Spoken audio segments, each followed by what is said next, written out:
ప్రముఖ పాత్రికేయుడు మార్క్ టూలీ కన్నుమూశారు. 90 ఏళ్ల మార్క్ ఢిల్లీలోని ఓ ప్రైవేట్ ఆసుపత్రిలో ఈ నెల 21 నుంచి చికిత్స పొందుతూ ఇవాళ తుదిశ్వాస విడిచారు. 1935 అక్టోబర్ 24న కోల్కతాలో ఓ బ్రిటిష్ కుటుంబంలో జన్మించిన మార్క్ పాత్రికేయ రంగానికి అసమాన సేవలు అందించారు. బీబీసీ ఢిల్లీ బ్యూరో చీఫ్ గా 22 ఏళ్ల పాటు పనిచేశారు.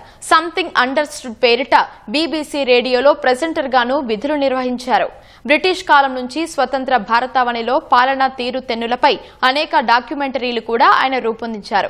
పాత్రికేయుడిగా దేశ చరిత్రలో పలు కీలక ఘట్టాలను మార్క్ టూలీ కవర్ చేశారు. అనేక పుస్తకాలను సైతం ఆయన రచించారు. మార్క్ టూలీ సేవలను గుర్తించిన కేంద్ర ప్రభుత్వం 1992లో పద్మశ్రీ, 2005లో పద్మభూషణ్ పురస్కారంతో గౌరవించింది.